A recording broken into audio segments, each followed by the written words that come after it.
Best Ball Bash and Randomizer Day. You guys know the drill. First up, the Best Ball Bash. You guys are dropping the hashtag in the chat right now. Hashtag join the bash. Then we'll spin the wheel and one of you will hop on stream with me in the next few minutes to draft a Best Ball Mania 6 team. And then at 2 p.m. Eastern, it is Fantasy Life's Jake Trowbridge making a return to the randomizer to sing, to dance, to do improv, and whatever else the wheel has in store for him. But first, it's the bash. Let's get ready. Welcome to the Best Ball Bash. We are throwing a party. One of you guys in the chat will be hopping on stream to draft, and then we will split the $2 million prize. We are in the 2020 Honda Civic. I think we got to lock him up. You're going to be able to get us Jalen Knoll to fall by staring them down in the eye right now. That's exactly what I'm trying to do, Pete. Lock him up. That's my kind of guy. I am going to need a howl from you. Hopefully none of my neighbors mind. Oh, this is going to be my life. This is so much fun. All right, let's get this up on stage. Join the bash. We got 21 entries so far. Hashtag join the bash. GMs. All of that good stuff. Chris is fired up. Chris is really trying to will this into existence. He's brushed his hair, but hasn't brushed his hair, but has his hat ready.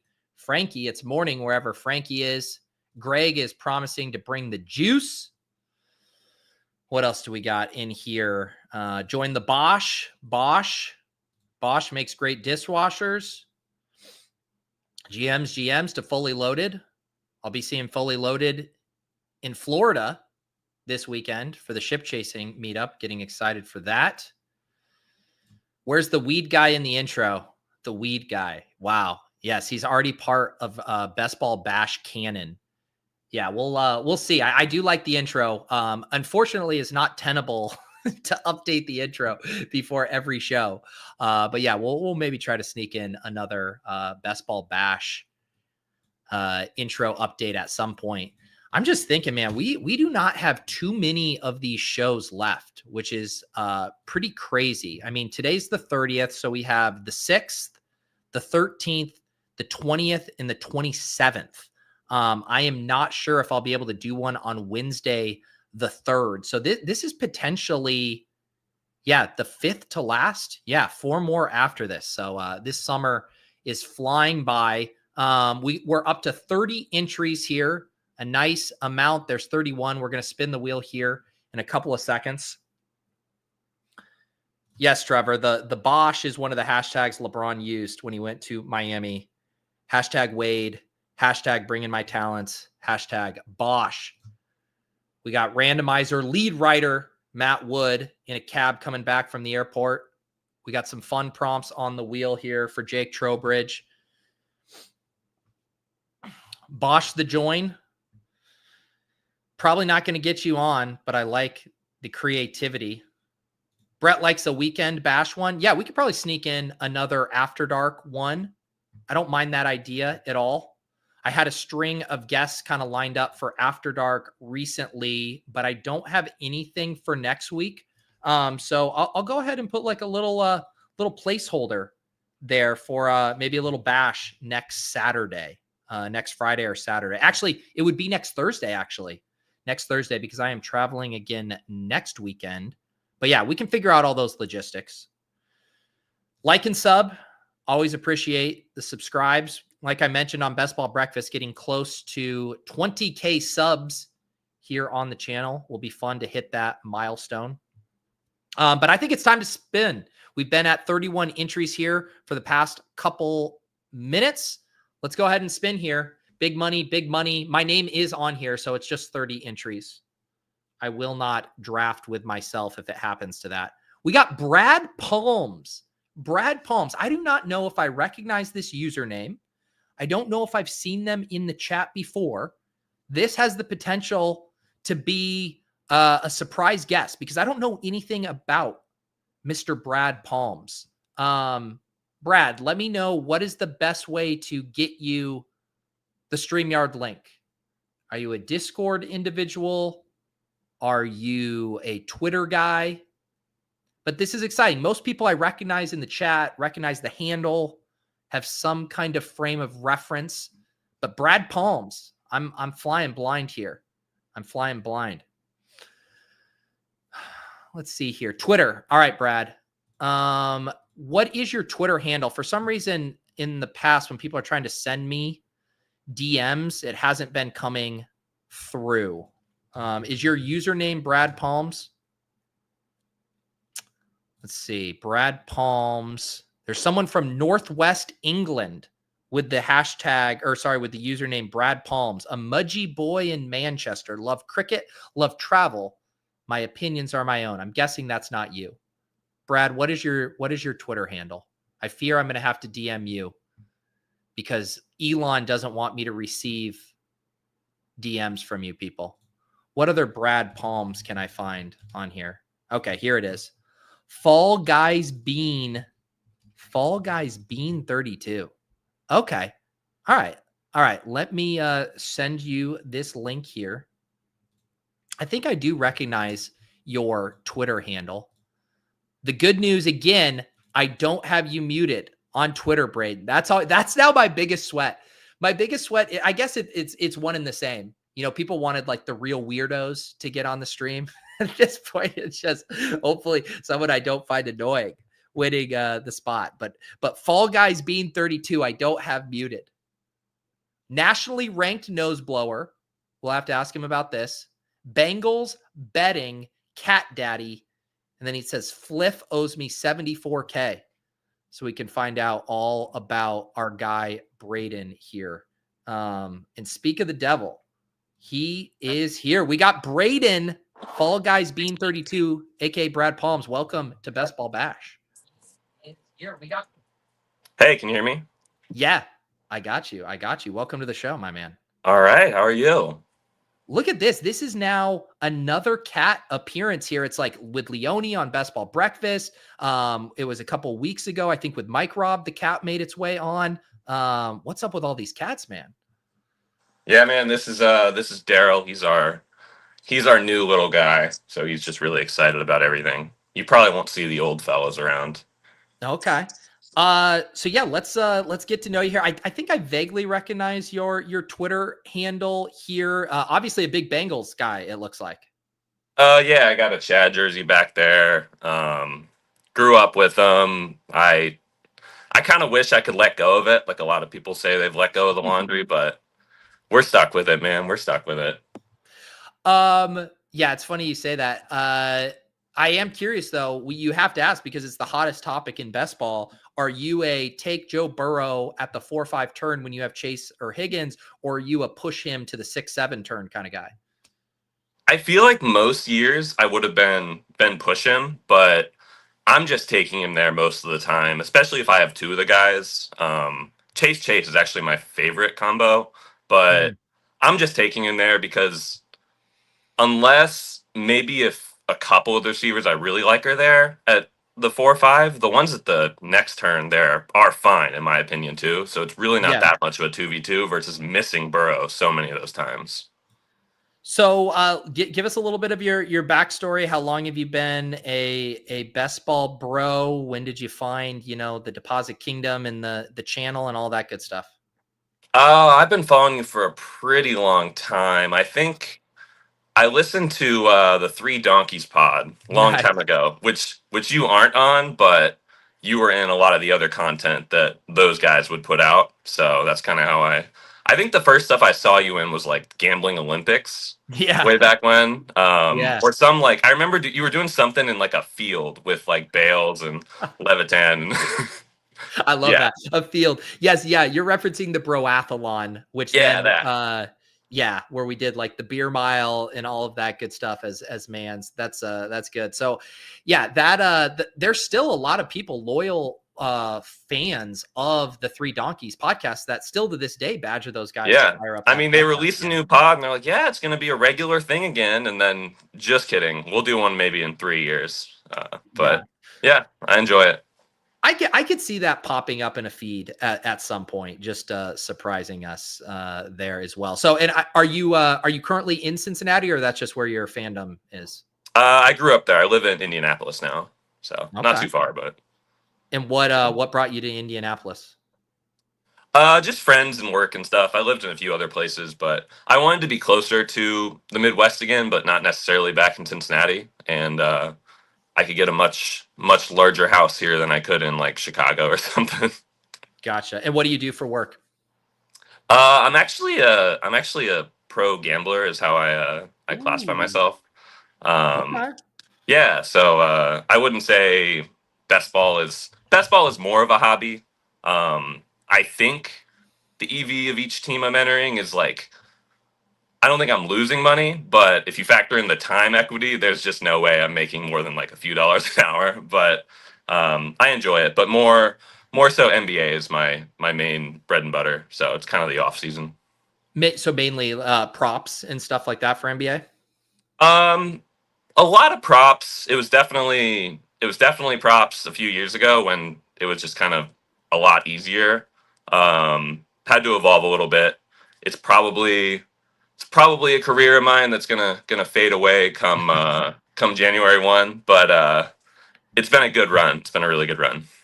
I actually just Brick sent me a link that I assume we're going to talk about on Lulz tomorrow. But it was the House Ways and Means Committee Chairman Jason Smith, Republican from Missouri, met with 3 gaming industry CEOs on Thursday evening in Las Vegas to discuss the recent controversial change in the tax code that limited the amount gamblers can deduct from their winnings from 100% to 90%. I assume that's what you're referencing. Yep. But then less than 12 hours later, Smith committed to raising that percentage back to 100% by the end of the year before the change takes effect. So at least some people are trying to wind this back. So that could be good. Yeah. I've seen a few conversations about hopefully we get something fixed on the books before next year, but I'm not holding my breath, and it's pretty devastating. It's pretty What is it? devastating for the future. In your Twitter bio, it says Fliff owes me 74K. I assume Fliff is like some sports betting site. They're technically what is it called? They're not technically a sports book. They're like one of those social Peer-to-peer. sports books. Okay. They're a sweep site is what they are. Gotcha. But yeah, it's just they're a little bit. They've actually started paying me out again, so I need to update that. They only owe me like 44,000 now. It's capped at how much you can get now each month is kind of what they did. So they're like, all right, we'll get you your money, but like you're gonna have to wait over a year to get it all out. But So hey. if say things do go belly up, like what does the next career look like for you if you can't just make a living betting in? I did consulting right out of college, and then I was a teacher for a bit. So I could go back to teaching math. God knows there's always a shortage there. I think I could walk into a lot of schools and be like, "Hey, do you need a calculus teacher?" They'd be like, "Please." There's no one in that classroom right now. So yeah, I could do that, but I don't want to. I I like working from home. Well, we'll get to know you a little bit more throughout the course of this draft. I did just hop us in a Best Ball Mania draft. We got the 11 slot here. How many BBMs deep are you on your own account?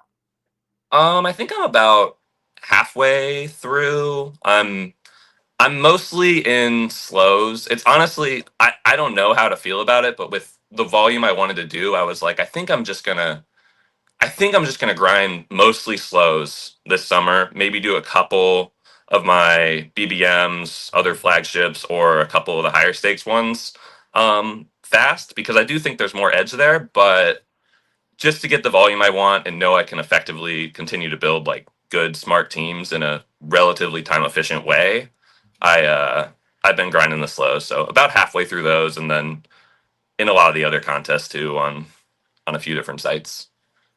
Former Bass guest the what wants to know what your handle is on Underdog. Yeah, I was pretty early on Underdog when it came out. My handle is Brad. Brad, okay, you got the single name. I love that. That's a power move. All right, Yeah, what should I know as we got a few minutes here until we're going to be on the clock? What do I need to know about your drafting style, your preferences? You strike me as someone who might like to let the board come to them, or are you going to be full of surprises? Yeah, at the 11, I don't think I ever enter the 11 on Underdog with like I really want this guy, because I'm kind of confident I think if any of my like top 8 are there through McCaffrey, but even Puka, who I would put in there, I've kind of lost a little bit of. I'm not as confidently taking Puka at 8 now than I was. Because of the Stafford back stuff. Yeah, it just feels like there's more fragility to the Rams as a whole than some of the other bets around him. Yep. Yeah, let's see what we got here. I do notice we got some friends and family in here. Our guy Champ out of the 110. Puka does go, CMC goes, Neighbors goes. So we are going to likely be looking at the Nico, ARSB, Genty, Brian Thomas, HN, Henry. What do you like? I'm fine with Mon-Ra. I don't have too much of him on Underdog just because he just feels like a cozier click in full PPR. But like I was just saying about Puka, I think he's still in that same tier, and you can get a couple guys in that tier from the back here. For sure. We'll see what Blue-Eyed Bandit does at the 12 hole. Goes Genty. We start with ARSB, and then we'll see what we want to pair him with. Brian Thomas comes off the board, so we're looking at HN, Henry, London, AJB, Ladd. Anything you like? I like HN a lot here. The only reason I'm a little bit less excited about it is this is probably a super common combo. I think there's definitely a case to like going HN London type stuff because it's pretty similar floor. Maybe you have less of a rostered combo there. Yep. So what like from your sports betting background, are there things you've learned or taken from that and applied to best ball? I'm just curious how that, that mindset, trickles over to a game with, way more randomness and volatility. Yeah. I think recognizing, I think the sims that Leg Up has ran this year, and I'm sure there's other sim type things out there. But I'm like, they're very cool, but I'm like, man, like the field, I don't know how many people are using it, but like everybody who's using this is just so much better than they probably were before. Because just, I think roster construction was something I was just getting your total team projected points to a better spot felt undervalued in at least what was kind of presented in the best ball space prior to this year. That's kind of what I would think. Like, it's so, I love doing the stacking, the bringbacks and things, but getting there feels so important, and just getting teams that like can function to the end is really nice, because you ultimately don't know what's going to be like the super unique combo you do need at the end. So yeah, I think roster construction was something that kind of got away from some people, that people might have been overthinking, that had been doing best ball for a couple of years. And I think a lot of those people have really sharpened up this year and just built smarter teams. Yep, for sure. We got a question from Tom in the chat. What are your guys' thoughts on Puka's splits with Cup on the field, and given he now has a better wide receiver duo with Adams? I'll give you a second to think here. I would say I just haven't been too concerned about it, in that one, Puka is really good, and two, we've seen two wide receivers be able to coexist in this offense, even when Cup, had previously not kind of fallen off. So even giving Adams like a slight bump over what we saw from Cup at the end of last year, I think with how condensed this offense is, those splits and that stuff isn't really concerning to me. But I'm curious if you have any other thoughts on that, Braden.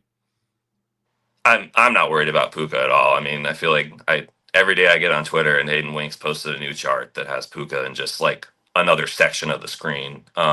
He's so good. Not that it's impossible that Adams could outperform him if they were both healthy, but I would say that's like a sub 5% outcome. And even if that did happen, you're not dust with Puka. He was just like a weak first round pick.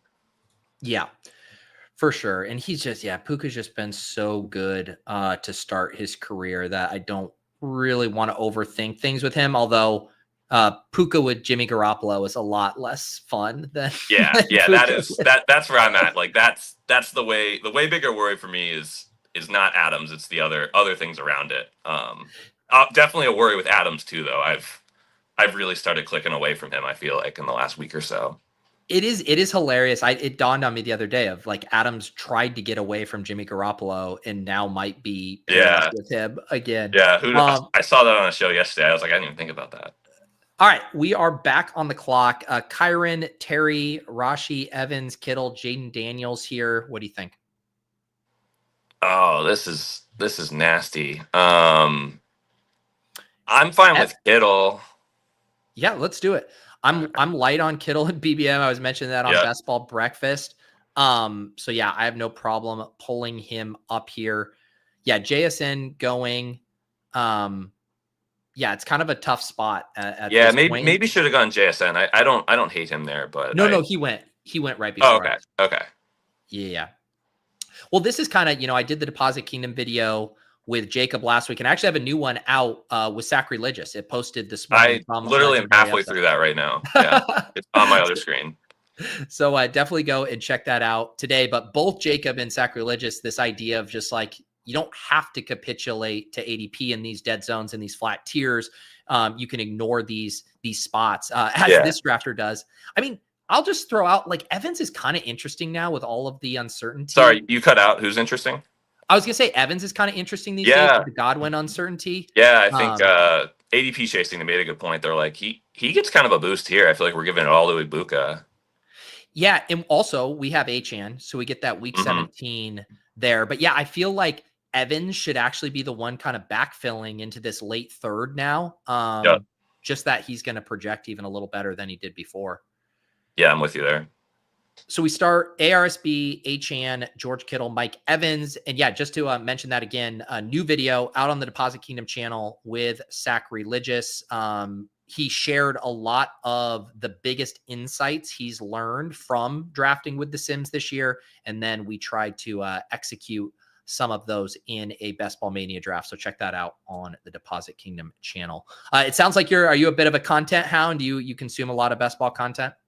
Yeah. Actually, last month or so, I definitely have been, much to my girlfriend's chagrin. Yesterday I had ADP chasing up on my screen and I paused it. I don't know if you watched it yet, but oh yeah, I did.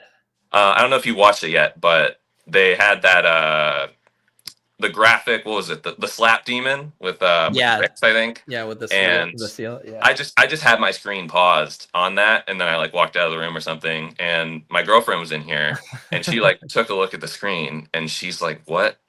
And I was just, I was like, "Do I even try?" Like the level of lore I would have to explain to her to get her to understand. I was like, you're not gonna find it funny, but it's just weird.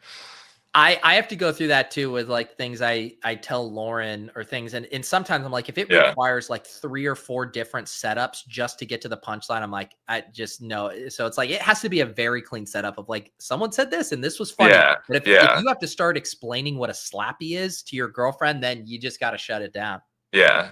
I got to, just in case she comes across this fiance now, I gotta, don't want her to get upset at me. Yeah. I know, big news. You're in that range where I remember it, where like saying fiance just feels weird and dumb.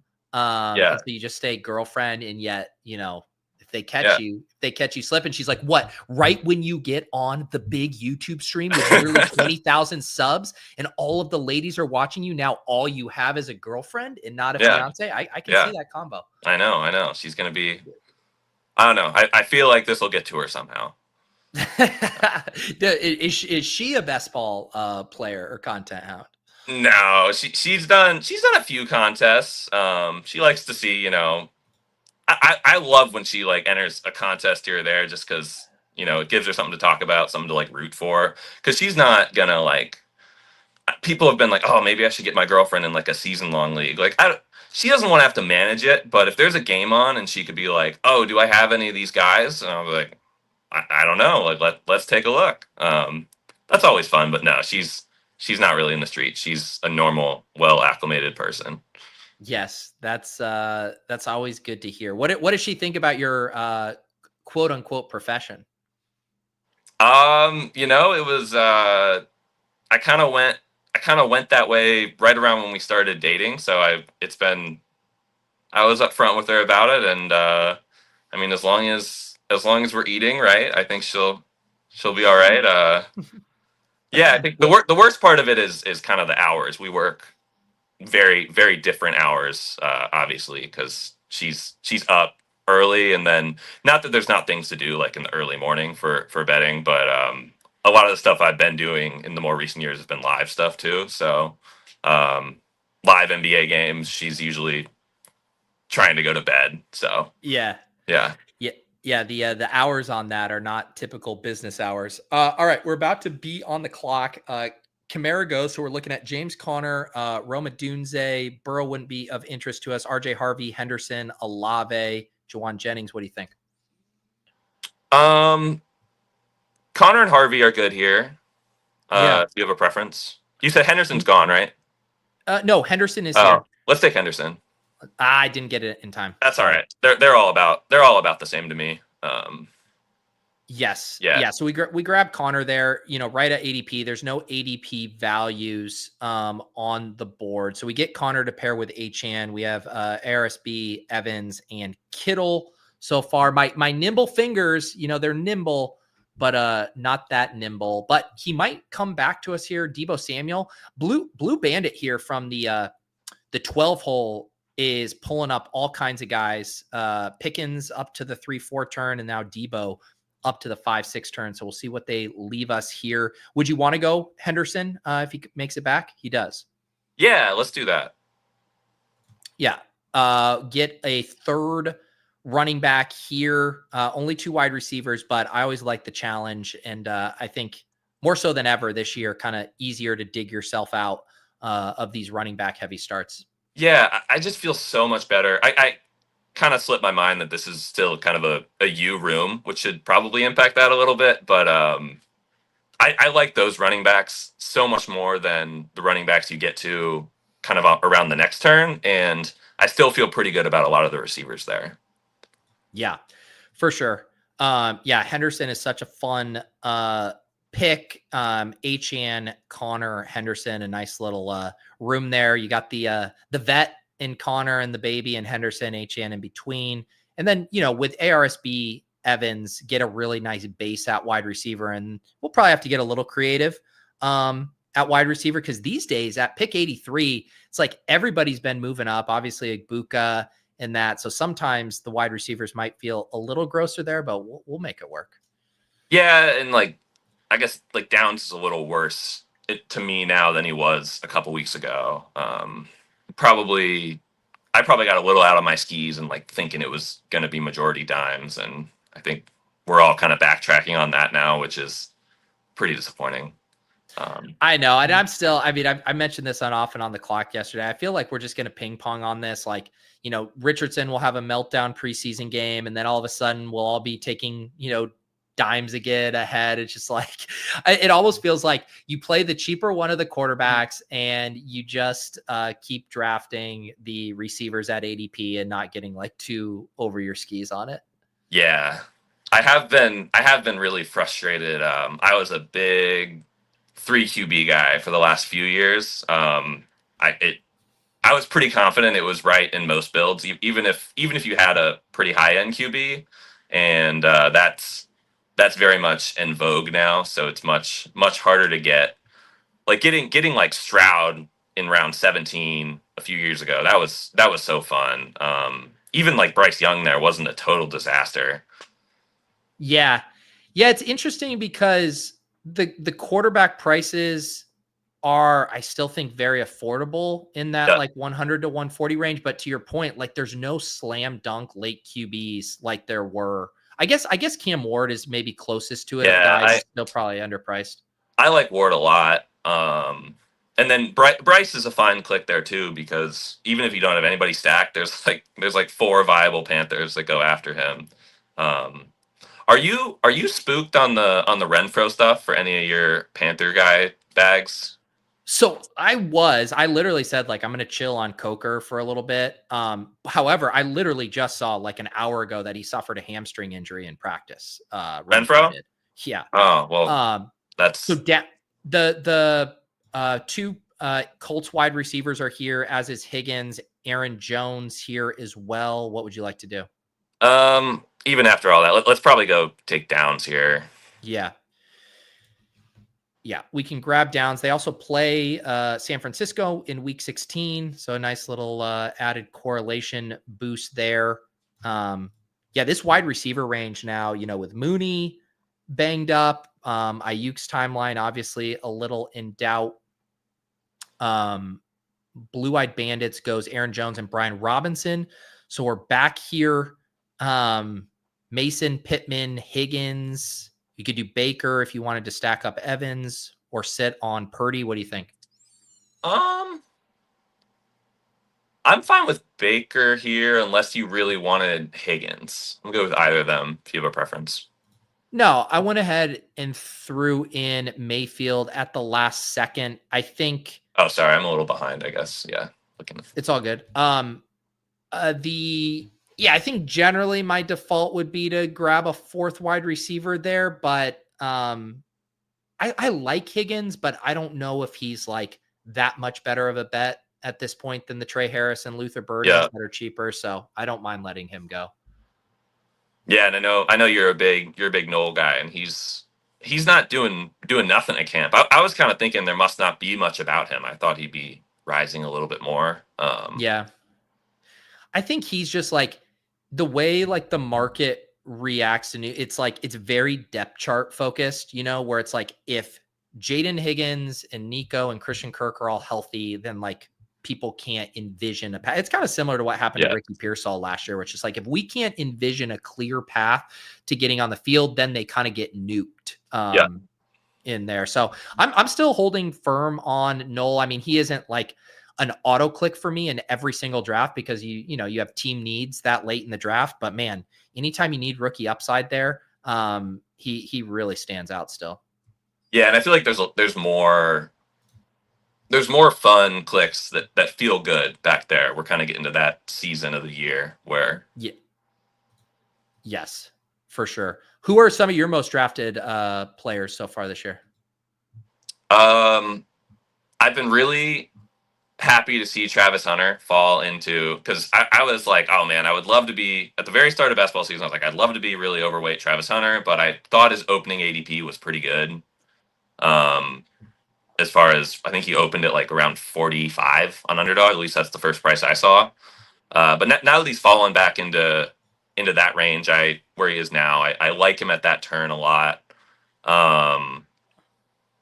Pickens I've agreed it's been a great pick, and I've been really frustrated that within the last week or so, it seems like everybody now wants a ton of Pickens. You beat Pickens at pick 37, the Canary. Yeah, I don't even think. Yeah. I think he should probably be the next guy off the board. Well, I think Tet should be the next guy off the board after Evans. Hey, be careful. I'm sorry. I think T-Mac. Send me an invoice when you go to donate that. I'll add $1. All right, we're about to pick here. Brock Purdy comes off the board, so the Kittle stack goes down. Andrews comes off now with the likely uncertainty. We still are in the market with QBs. Drake May with Henderson, Goff with Amon-Ra, although slightly early. This is kind of, again, one of those gross ranges to kind of just do what you need. Coleman seems fine at a slight ADP I like value. Coleman here. I think I don't see why he shouldn't be off the board at ADP here in a room with you. Yeah. I haven't been getting a ton of him. You see, I'm at like 6.2%. Generally just because this range, I'm trying not to take wide receivers, but on this build with only 3 makes sense. So then the next question is, would you want to take another stab here or get a quarterback? How many receivers do we have? 3 or 4? We got 4. Yeah, I think I would like May here if you're into that. For sure. Yeah, Drake May with Hendo, and I just kind of I don't mind Bateman, but I kind of like just skipping over this range here, taking care of quarterback. We can even come back, do running back, tight end, and then I don't know. It's not. I don't like having hard and fast rules. Obviously, Kyle Williams will be on the menu for us, but it's just like through 150, I'm like, I'm pretty patient waiting for like the Dobbs range and then getting back in the wide receiver market. Yeah, I'm with you. Did you? I can't remember what it was. One of the episodes of Stealing Bananas, I think, with Sean Siegel and Ben Gretsch. Yeah. Sean really likes Bateman, at least in Yeah. well, I think that was for a managed league, though. I'm not sure. I think he's in on Bateman across Yeah, the board. I was surprised. I was surprised. Just didn't feel like a guy that Sean would be really in on, and Gretsch seemed surprised too. It was like the most anti-reaction I can ever remember from Gretsch on a Sean take. It was very, very funny. So Yeah. I don't know where I'm at on Bateman. I'm kind of just probably about even. I know the exact episode you're talking about. And yeah, and Gretsch actually gave him a good amount of pushback just on the touchdowns and the efficiency being unsustainable. I guess the likely injury is a little more legit though than we might have initially thought. So that probably is a boost for Bateman. Yeah.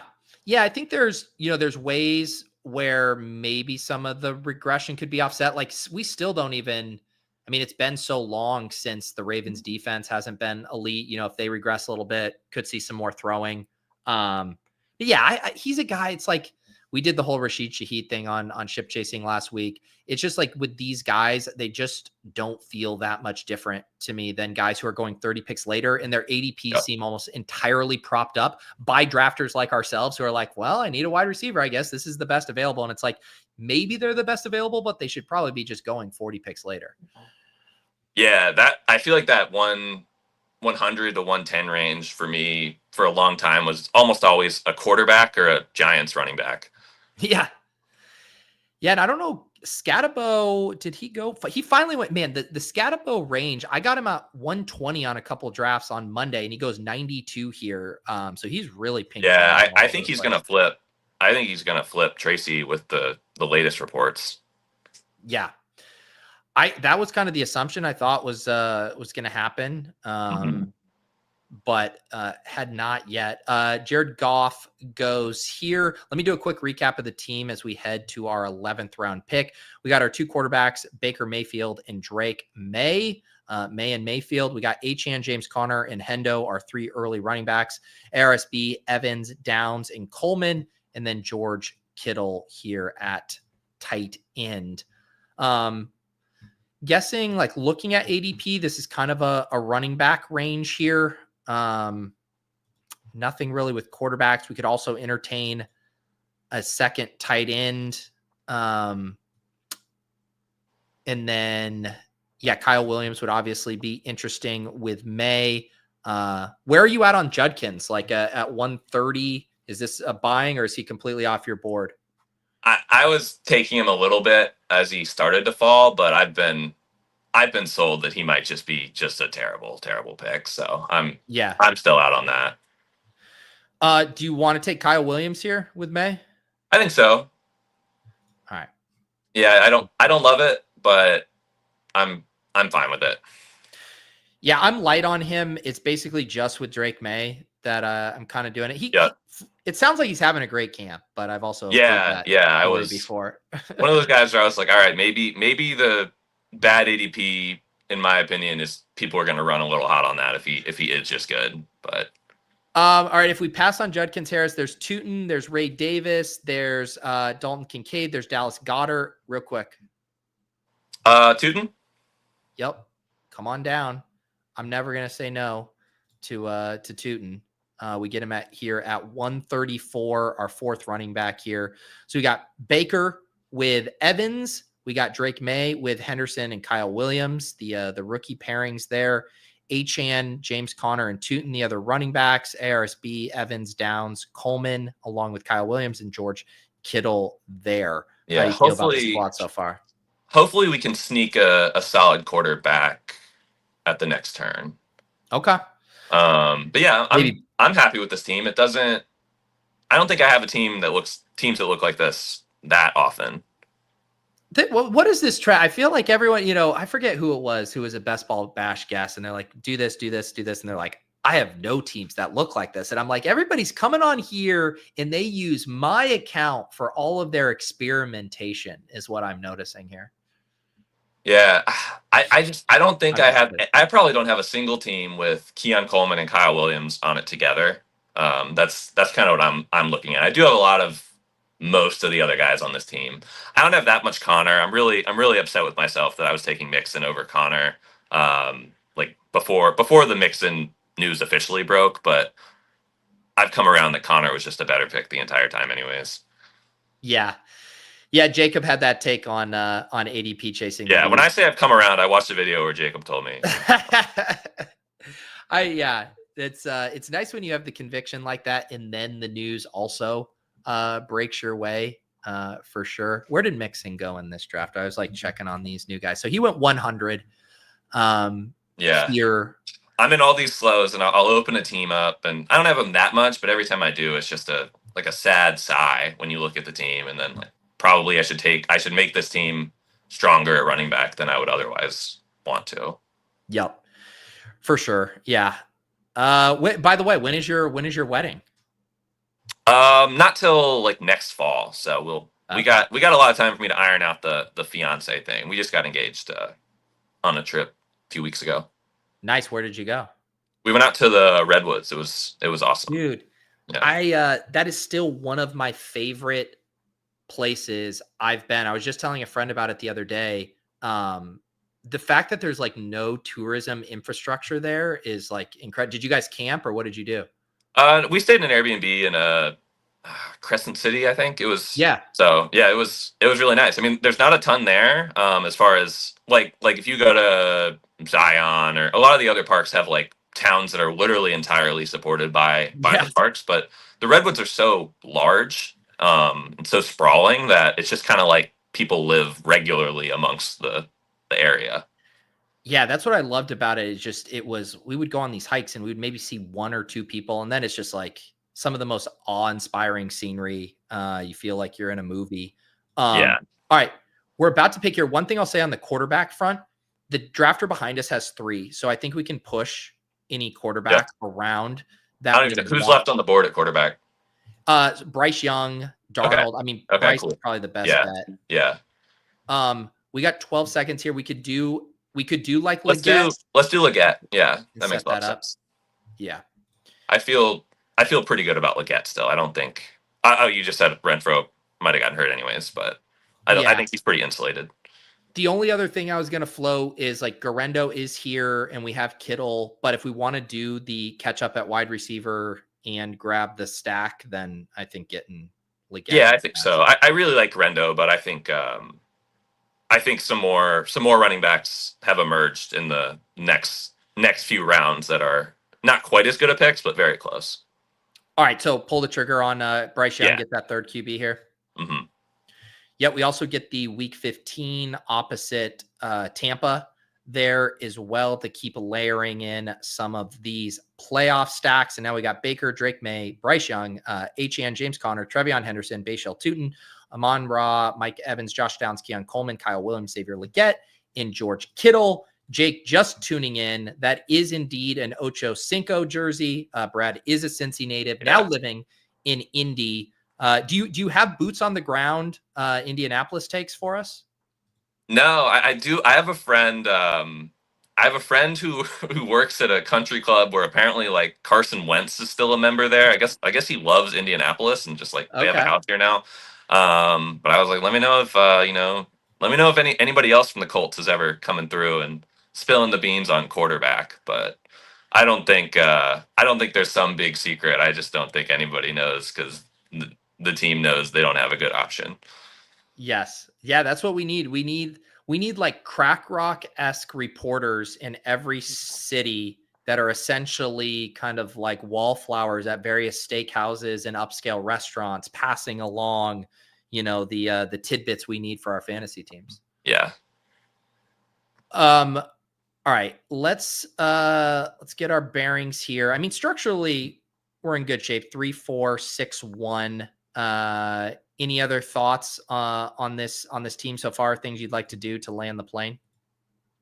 Probably get Sanders really late, and then I guess we need another tight end though if we did that with the double week 14. Yeah, I mean it's not the end of the world, but I'm fine with another very late tight end, anyways. Yeah, And Hunter then Henry's already off the board, so that's another week another 14 14 tight end. too. I mean, Kate Otten, if we did him Is with he Baker, all right? I know he.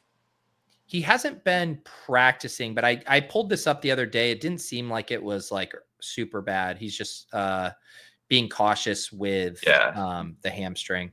Okay. But he has been slipping because of it, so you definitely don't have to grab him early. I'm actually fine with Jonnu at this price too. I think there might be some people that just think he'll never fall into a range that they would take him, but Yeah. I'm fine with Jonnu. Okay. Yeah, I mean, if we have options, we can also we can push tight end if we want. 3, 4, 6, 1. Our guy Jalen Knoll just goes. Some running back options here: Ford, Rico, Shipley, Sanders.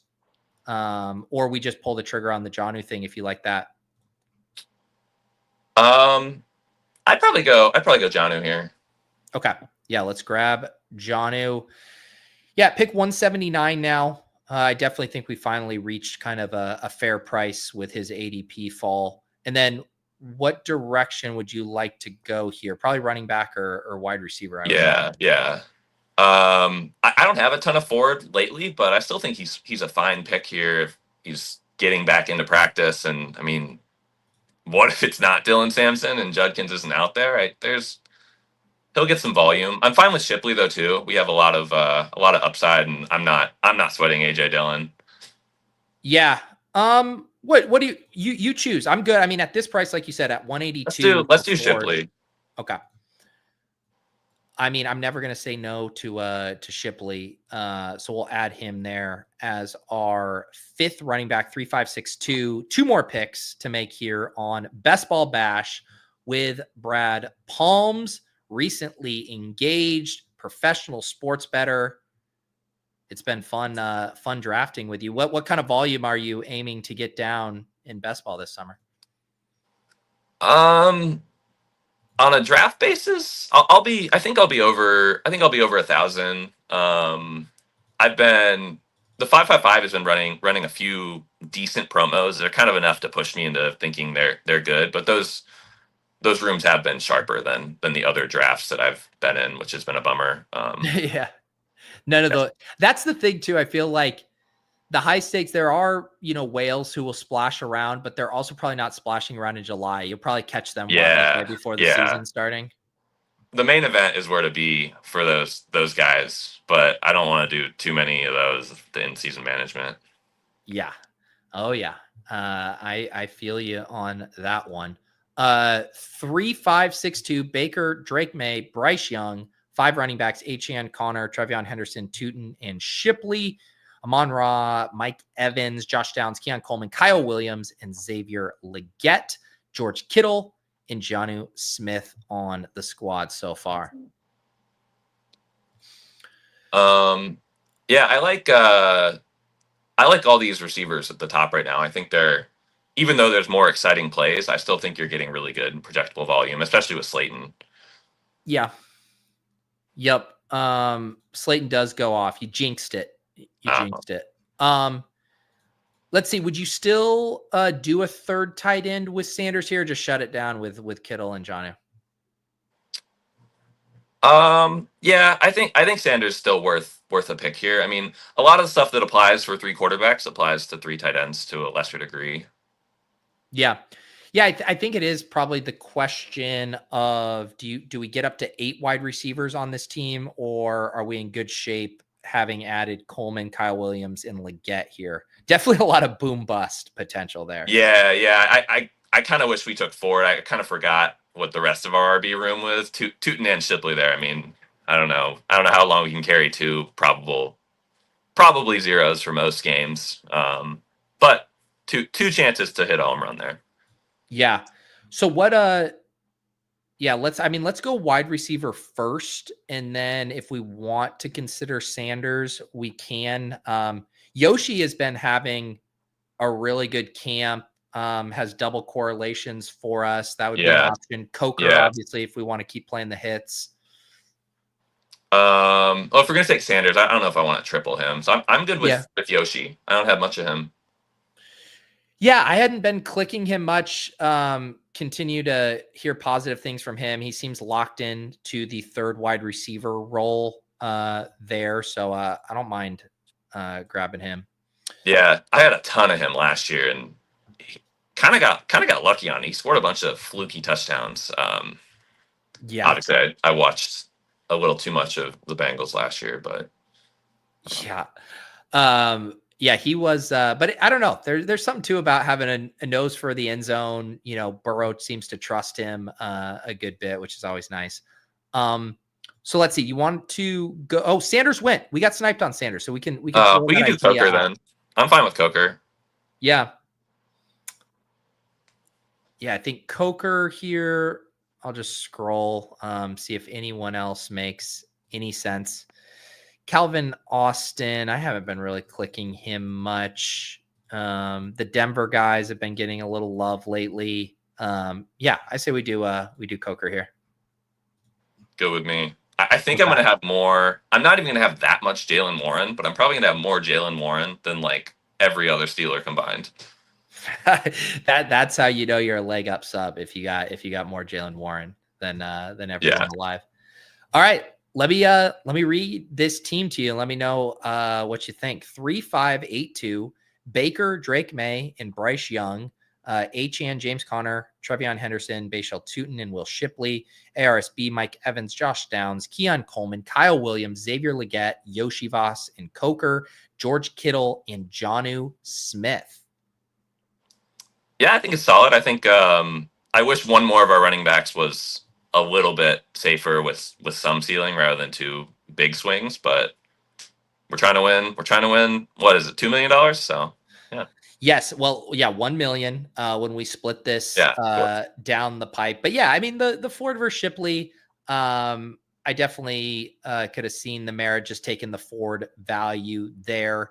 But otherwise, I think we did good at wide receiver, kind of trying to catch up after being pretty light there. Tight end, obviously fine. And I love all the individual stacks. I mean, Tampa's just the skinny stack, which is fine. But then the Patriots and Carolina, they're two of the best back stack teams. So I think we did good, dude. Yeah. I'm excited about this team. Excited to this will be the one I'll pay attention to most. I'll sweat it like my main home league team. Exactly. Yeah. I mean, that's the fun about streaming all of these is then, as the season progresses, I can keep tabs on which ones are doing well. And then also start to see if any of them have the potential to make some noise. We can still try to do what has never been done before, which is win Best Ball Mania with a team that was streamed. I mean, that's the ultimate there. Yeah.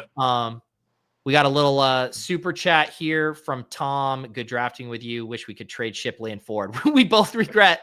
I guess he got our sloppy seconds. There. I don't know. Let's DM Jeremy, see if he lets that happen. Yeah, exactly. Yeah, I'm sure the conspiracy theorists out there will be very excited to know that we have implemented trading on Underdog. Someone had asked earlier too. I think it was my guy Roto Run. Is that a CP3 jersey up there as well? Oh, that's a. This is really funny actually. That's a Terry Rozier jersey. Whoa. He was before the allegations. He was a big part in running up my kind of initial bankroll like 4 or 5 years ago. Back in his Hornets days, but it was mostly overs that I was doing that. And actually the ETR NBA chat, which I'm in a lot, especially was a couple years ago. We were kind of onto that Rozier thing that they specifically have highlighted that night because he wasn't listed anywhere. But yeah, anyways, Terry Rozier, big is part of my life. Honestly too hilarious. Being a professional sports bettor, NBA bettor, who has a Terry Rozier jersey hanging up over his shoulder. Probably got Why is that? Yeah, that one might have to come down, but no, I'm a Pacers fan, so that's just a player take thing. Well, man, the Pacers, they almost did it this year. Almost did it. Almost did it. Yeah, that was a bummer. We had, I think it was on Off and on the Clock. We had former main event champ Scott Bloomstein come on, and he's been heavy on the Pacers, and we drafted some pretty good dance teams on Underdog. Do you dabble in any of the Underdog NBA streets? I'll probably do the best ball, but I haven't done the tournament stuff. I did that stuff a long time ago when it like kind of first started on Underdog. I remember doing an NFL one where it was a 3-man contest and a showdown slate, and there were only 2 quarterbacks. They cleaned that up pretty quickly, but there was some edge there for sure. Yeah. Do you do any of the dailies or play any in-season DFS? Not really. Maybe I'll get into them this year, but I think there's a lot of edge in live betting if you kind of know what you're looking for, and even betting kind of right before games as news trickles in. Yeah. Well, that's man, I think people like, do you think is professional sports betting a job you'd recommend to people? Because people romanticize it a lot. Like, how much of it is fun versus the grind for you at this point? I wouldn't. I mean, there's definitely people that could do it, but most of the people that would be really good at it probably have jobs that are much safer. Like, I think every actuary would be a good sports bettor if they want to learn a little ball. But There you go. no, I wouldn't recommend it. Hard to get a mortgage. Yeah. Where did you what did you study in school? Finance and business analytics. So yeah, I just did regular consulting for a few years, and then kind of stumbled into the betting stuff. Yeah. Well, we'll definitely be sweating together the whatever that law is, and if it can get shaken out, because otherwise it's not gonna be good. Hopefully, it seems like one of the rare things that has some bipartisan pushback. So maybe something happens, but we'll see. That's right. Well, it was a blast drafting with you. Anything else you want to plug, or you could threaten Fliff to pay you out faster? No, hey, they're paying right now, so I got nothing but good things to say about Fliff. Okay. No, yeah, thank you so much. It's been a blast. I'm excited to keep consuming all your content rest of the way. And hey, if it's not me, I hope you win it. Oh man, too kind. One of the nice guys here, BradPalms on the Bash. If you guys want to have a chance to get on stream, become a YouTube member. Use that hashtag in the chat every Wednesday at 1 p.m. Eastern. And if you get lucky, like Brad, you'll come on here and draft a nice BBM team. But without further ado, it's time to transition to the randomizer. We're going to say bye to Brad and get ready to bring on our guest of honor, Jake Trowbridge. Randomize! Ladies and gentlemen, it's the randomizer. 19, 20, show off. 21, 22. With Rouse White Pong. Back from Bleak Cross. I've also never heard a chard in my life. This team might be the best in randomizer history. Welcome to the randomizer. Pete, take it away. All right. It's Jake Trowbridge from Fantasy Life making his return to the randomizer. Jake, how we doing? So well. You had such a nice person on before me, and I hate to be the counterbalance, but it feels kind of necessary. So I don't know. We'll see how this thing goes. Are you saying that you aren't a nice person, Jake? Because I would say that's going to be the theme of this show, is just two very nice, well-adjusted, articulate human beings on this program with me. I was going to go full jerk mode on this thing, but maybe you talk me out of it. I'll walk it back.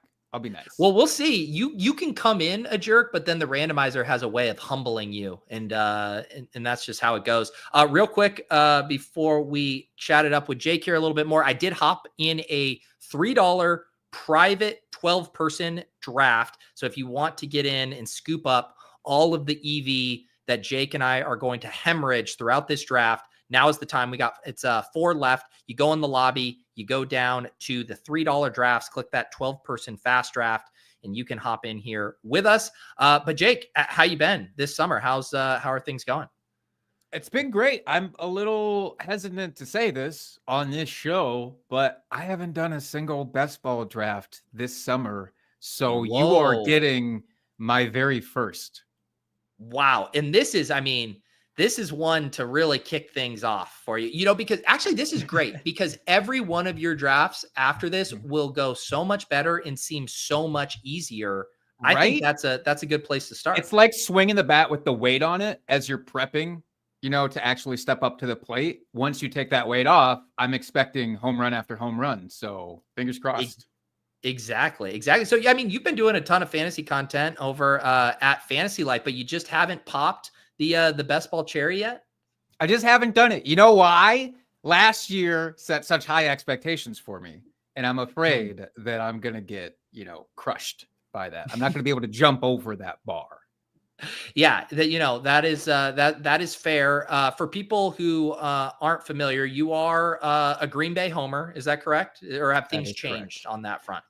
No, I mean, I would like to think that I'm a little bit more well-adjusted as a fan. I would call myself just a fan, but I'm still rooting. You're doing lots of stuff for Fantasy Life. I know you're doing a good amount of the TikTok streams. What's TikTok like these days? Fantasy TikTok. What are the people like over there? The people very much like to know exactly what to do. There's no strategy necessarily, at least in my experience. It is more just tell me the button to click and then I will click it. And I'm happy to do that, by the way. But yeah, I do sometimes miss the strategizing. Yeah, that is funny. Yeah, I mean, it makes sense, right? If you are on a platform that encourages ADD and quickly moving on to the next thing, you don't want to get into a 30-minute conversation about value over replacement as it pertains to tight ends. You're just like, tell me your favorite, and then I'm ready to move on.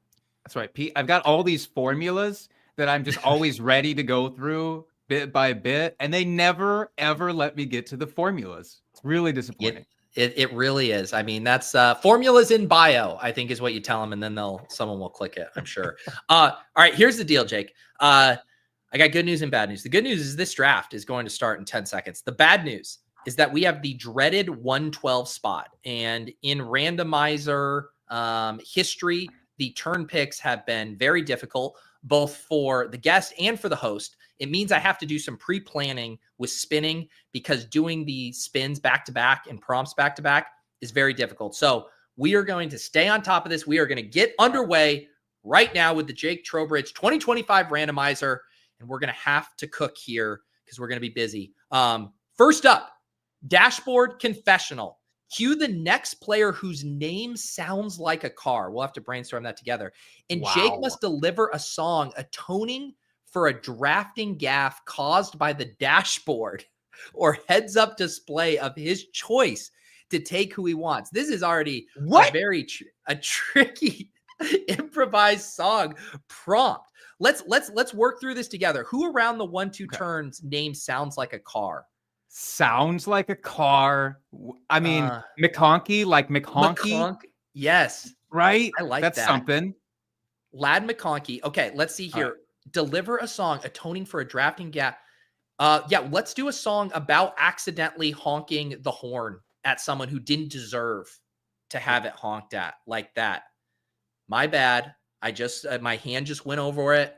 You're doing fine. Right. You're driving fine. You got any bars for us?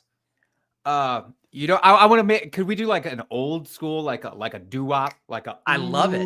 Yeah. Doo-doo-wop. One of those kind of deals.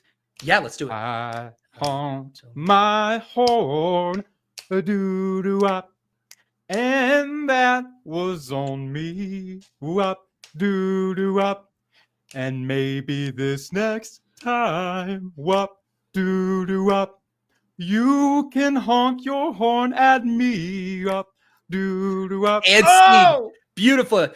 First of all, I'm going to spin here but you get to pick whoever you want. It doesn't have to be Lad Honk the McConkey here. Who would you like with this pick?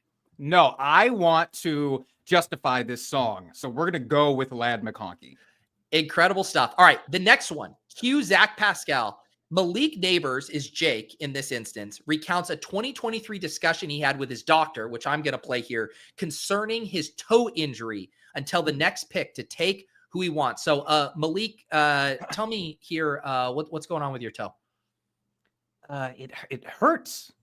It hurts a lot, and I don't understand why. Yeah, I seriously, there's hundreds of reporters and coaches and stuff watching your every move. You don't know what happened? Well, I don't know if you know this. Toes are hidden in practice. Like I don't practice barefoot, so it's really hard to identify when a thing happens to a toe. Have you? This is going to be a perfect auto timeout because it is going to be yourself. You just drafted yourself here, neighbors. Should drafters be concerned, and should I be concerned about what's going on with your toe these days? I mean, I've got 10 of them, right? And 9 seem to be pretty good. So 9/10 of me last year is still pretty good. I'd say go for it.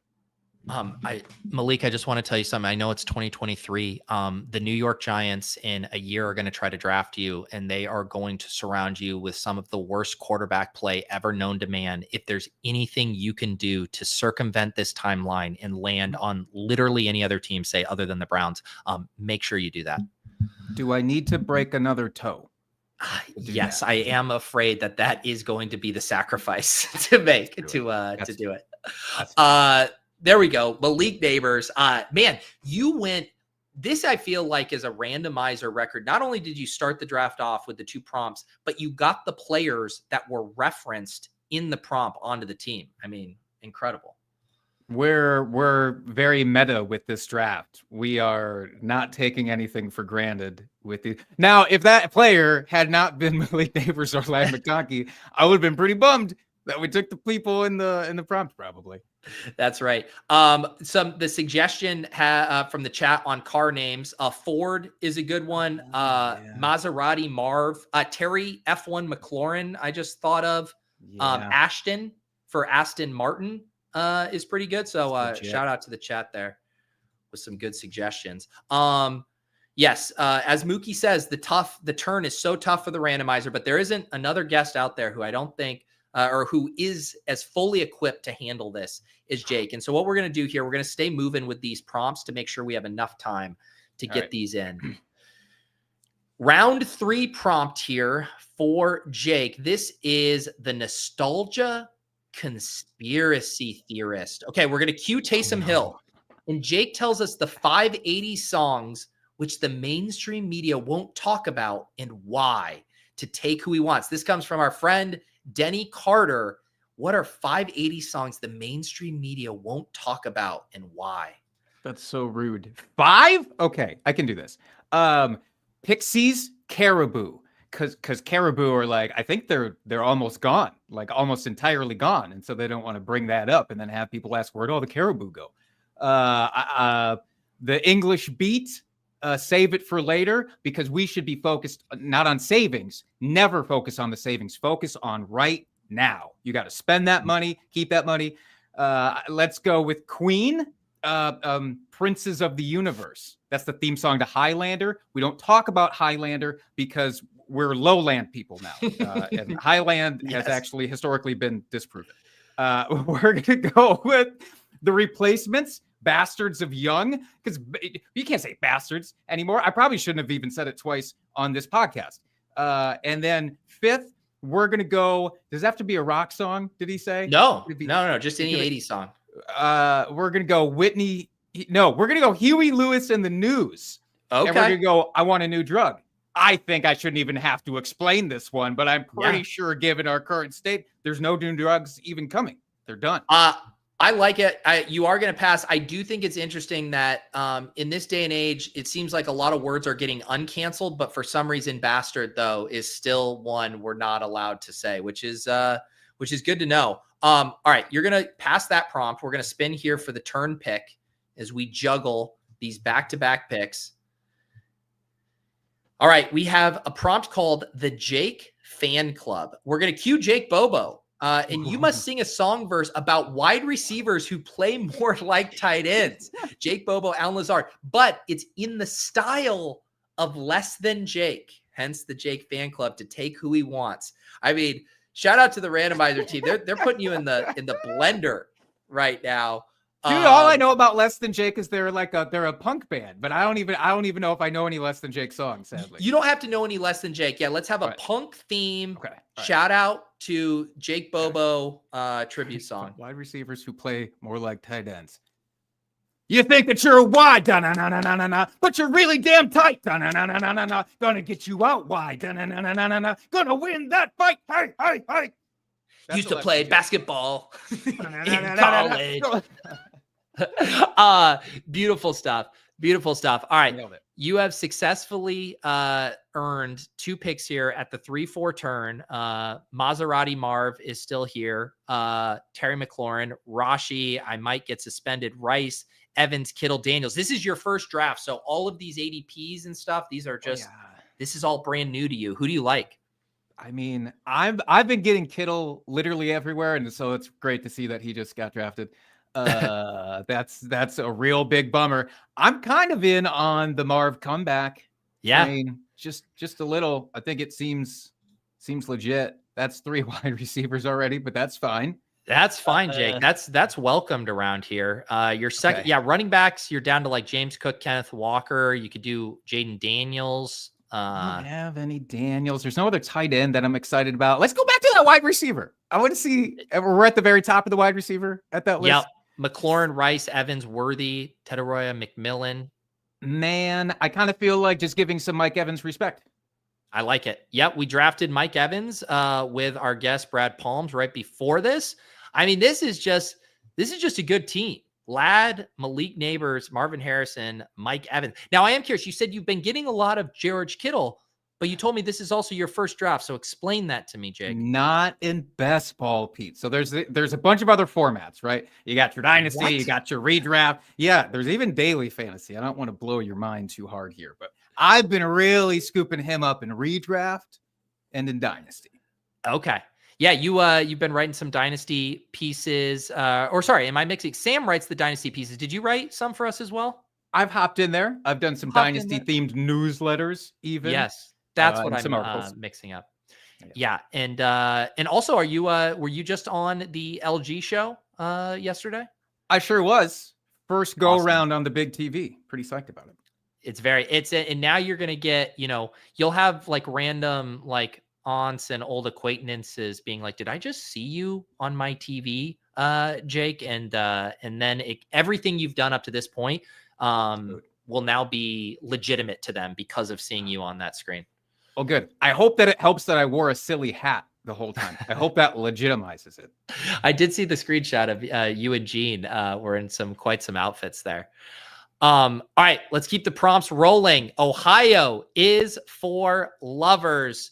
We're going to cue Deshaun Watson. So you really better get this prompt so we don't have to draft Deshaun Watson. Jake does a radio ad for an Ohio honeymoon resort with at least 2 features preferred by emo couples. Example, black my eyes, spa treatment, to take who he wants. So you are doing a radio ad for an Ohio honeymoon resort that is targeting emo couples here. Do you have any amenities for these depressed, downtrodden travelers?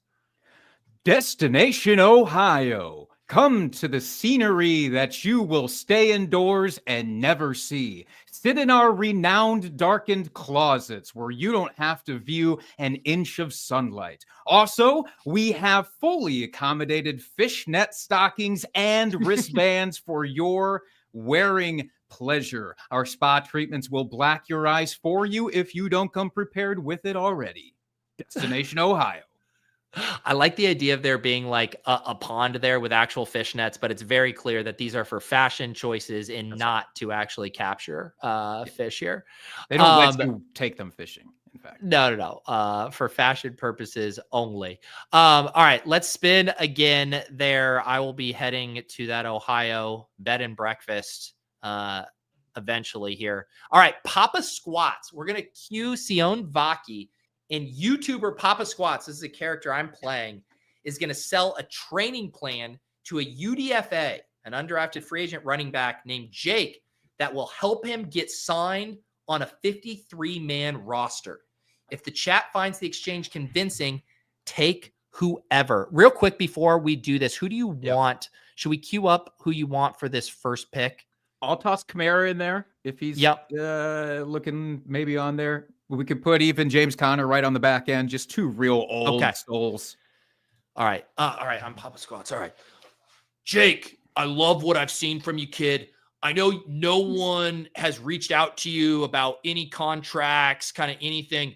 I'm telling you, if you purchase my 36-page ebook that comes with a host of supplements, you will make whatever team in the NFL you want. Is there 36 supplements or just 36 pages? It's 36 supplements. You got your fish oils, you got your magnesium, you got your vitamin D. There's also some special sauce in there. You take a little bit of the bear claw. There's some of these substances, they have not been approved by the FDA. So this is between you and me. But I need to make sure that you're willing to take each and every one of them with a multivitamin every morning, Jake. Oh, the multivitamin is not one of the supplements. That do I have to provide the? You know what? It's fine. This is actually a great deal to me. The fact that I'm even getting these supplements, that'll save me a couple of trips to Costco. So I'm on board. I also want to mention the 36-page ebook. It is 36 variations of a squat. I'm a big believer that you only need one form of training. Work those glutes, work those lower back. It's all squat forms. I don't want you working on arms. I don't want you working on anything. If you're going to make a squat, we're going to need to work that lower body of yours.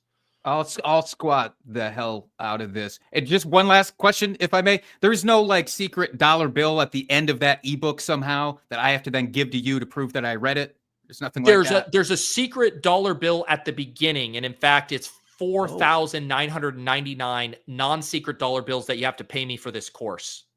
Oh, deal. Jake, you need to decide, is the NFL important to you or not, brother? Deal. It's deal. I would have taken it regardless of what you said. I'll be honest with you because I don't have a leg to stand on here. But I will after the squats. I'll have two really good ones, so that's good. All right, Papa Squats, you just bought his $4,999 ebook and supplement program, and now you get to pick who you want: Rome, Joe Burrow, RJ Harvey, Olave, Jawan Jennings. Who would it be? Let's grab Olave. Let's keep the wide receiver train rocking. All right, there we go. 1 running back and 5 wide receivers. We also got Tom in the chat, says he's shopping for a new LG this week. I like to imagine this means you'll be popping up whenever I turning it on. Would make me laugh every time. Yes, exactly. Tom, can you do me this favor? When you're out shopping for LG TVs, can you make sure that they are tuned to the Fantasy Life channel so that it increases not just your odds, but everybody's odds of seeing me in that hat? Because that would be great. Yes, we need to figure out whatever like the Nielsen rating is for LG TVs, where you go to the Best Buy and you just put on the Fantasy Life show on every single one of them. Yeah, absolutely. All right, we're gonna keep the spinning going. We have done some cosplay, we have done radio ads, we have done songs. We are doing it all here on the Randomizer with Jake, and now we have Blink 182. Jake is going to close his eyes. You don't have to do it yet. And guess the player who has the ADP closest to 182 without going over.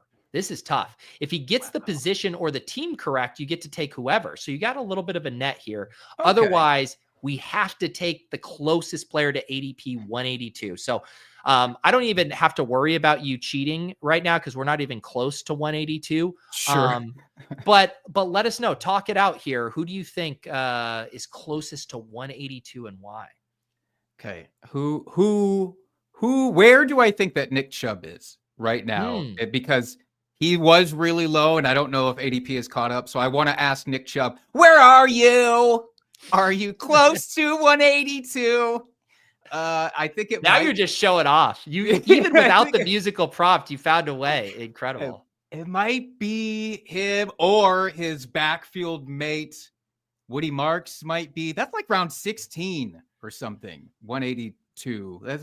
I'm not. Yeah, I can give you that. It is. It's 182 would be round 16. Yep. Start around God, 16. look at that. Showing off with math skills too. No, I literally typed it into my computer, the math. I do 182 divided by 12 and add 1. Okay. All right. That's fair. I really think that either Nick Chubb or Woody Marks could be the guy back at the end, or like a Dontavian Wicks could be in that range. The funniest part too is, again, like, this is really hard for you because you haven't done any best ball drafts. So I will say you are in the vicinity. You are in the, and again, I don't even know the exact answer off the top of my head. So what is going to be your final answer here? I'm going to go with Nick Chubb and hope for the best. Nick Chubb was a good guess. The one thing about him is he has been getting more expensive because of the Joe Mixon stuff. So he was around there, but he's now moved up to 166.9. So let's actually see which player is closest to 182 right now. It is going to be Will Shipley, 182.3. However, if he gets the position or team current with running back, Will Shipley, that's not nothing. You did it. But a pretty good guess there. And to let you know, Wicks is way below there, 211.5. Woody Marks is getting a little more popular, 209. But Chubb was a very solid guess. All right. I'll take it. I will happily take it. All right. So when that pick comes around, you'll get to pick whoever, and we're going to spin here for the other prompt. Redemption arc. Cue Aaron Rodgers. Jake, this comes from Kevin Thompson on Blue Sky as well here. Jake says something good about Aaron that doesn't involve his football career. If Pete approves, draft whoever. So here it is. I'm going to need a heartfelt compliment to off the field Aaron Rodgers. So I have to say something nice about him, or he has to be on this team? There's no in between? Exactly. There's no in between. You say something, and I have to determine if it's genuine as well. Double-edged douchebag this prompt turned out to be. That is horrible. I'm going to say, okay, I can do this. Aaron Rodgers seems to have pretty solid taste in movies. I believe I've heard him say that he likes The Princess Bride. I think he's mentioned Spinal Tap a time or two. I happen to really like both of those films. Now, if he has not said anything about those movies, I'd like to think, oh, there we go. Aaron Rodgers loves quoting Princess Bride. This is from 10 years ago. How did you pull that? That's when I still was, a fan, and I was into it. And I'll take it as a win. Okay. Wait, his association with Spinal Tap? Was he in the movie somehow? I'm looking in here. I'm not trying to fact check the thing. I think the Princess Bride it's impressive. The fact that you pulled that from 10 years and that you guys have overlapping movie interests, and that would you be willing to put aside your differences for a night at the movies with Aaron Rodgers watching a rescreening of The Princess Bride? I am so glad you asked that. No, not in a million. Well, I will say I found that compliment to be genuine. So I'm going to keep letting you pick whoever you want here at the 7-8 turn. Tom also says he will not be going to the movies with Aaron Rodgers. Okay. You got one running back, 5 wide receivers. You don't have to take Aaron Rodgers. Pollard, Josh Downs, Aaron Jones, Brian Robinson, Jordan Mason. Anything stand out to you here? Let me get a little Jordan Mason. That's the guy that I'm not really touching in redraft, but for best ball, I'll go with it. Yeah, and then quarterback, you could pair Mike Evans with Baker. That you could pair Kyler with Marvin Harrison. Those are nice options. You could do another running back. What do you want? I would like the opportunity to kick the pairing down the road, but start with Justin Fields now and see how the rest of this thing shakes out. Okay, I like it. What we had an injury scare with Justin Fields the other day, but it seems like he's going to be okay. But it sounds like you're pretty stoked on him this year. I'm good with it. It was a toe injury. I don't even know if they said what the toe thing was. But again, just like with Malik Neighbors, he's got 9 good ones. So I'm going to hope that carries him through. I am really into Justin Fields this year, though. Yeah. I don't really care that it's just Garrett Wilson in him. The dude's a stud. Was it top 12 in fantasy points per dropback the last 3 seasons? That's a nifty stat. I should mention I just did a video on the Deposit Kingdom channel where I do these draft style videos. Sacrilegious was my guess. We had Justin Fields, and from the questionnaire, I'll give a little spoiler. His favorite 18th round selection, Josh Reynolds, wide receiver 2 with Justin Fields. So if you want to see his other or his reasoning for that pick, check out that video on the Deposit Kingdom channel. But Jake, we are going to keep spinning here as you sing, as you dance, as you guess ADPs. Ooh, I'm excited for this one. Remember the Titans. Cue Denzel Ward. Coach Herman Boone, which is going to be you, Jake, gives an inspirational speech to the currently drafted roster to take who he wants. So you're going to, I'll read off the team here. This is who you have to give a motivational speech to. James Conner, Jordan Mason, Lad Honk McConkey, Malik Nine Toes Neighbors, Marv Maserati Harrison, Mike Evans, and Chris Olave. Mr. Coach Herman Boone, you got anything to say to this squad of yours? All right, my men, we're coming out here today. We're looking like we're taking shape as a real roster. That's right. We've got a fella who's only got 9 toes, and I could care 9 times over whether your foot falls off, because you are going to go out there and you're going to be a stud. I can guarantee you that. Now, James Conner, you might be older than I am. In fact, you might be older than the state of football, than the actual sport itself, but you will. Mark my words, you will go out there and you will get double-digit touchdowns on this season, or my name is not Herman Boone. Huh? Incredible stuff there. I think our running back room is ready to run through a brick wall. After that, let's spin again. Yes, as Tom says here, 10 out of 10. No notes. I kind of want to just have you talk like that for the rest of the show, but I won't make you do that. I don't think I could do it. I think I spent myself. Okay. Now this is a fun impersonation. This came from a user Reddit FF on Blue Sky. We're going to cue Travis Etienne. I believe he's gone. To draft who Jake wants, you, as Matthew Berry, must make the case to Pete in the chat why Travis Etienne is his ride or die player this year. Actually, Travis Etienne is still here. He might go by the time we pick. But Mr. Barry, Matthew, my boss at Fantasy Life, I'm just going to tell you right now, I think you should go in another direction with your ride or die. I think there's a lot of ambiguity, a lot of risk with selecting Travis Etienne. Can I talk you out of it, Matthew? I really want to be on the big TV again, Pete. Why are they making me do this? I thought that was your Matthew impersonation again. Okay.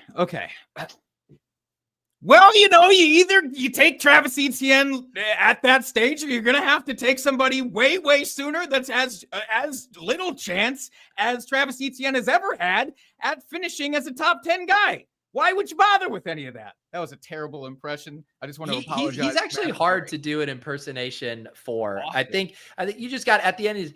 And don't forget to tune into Fantasy Life on LG TVs after you select Travis Etienne in your drafts. The Matthew's always going to have a plug at the end of the thing. That's fair. Yeah.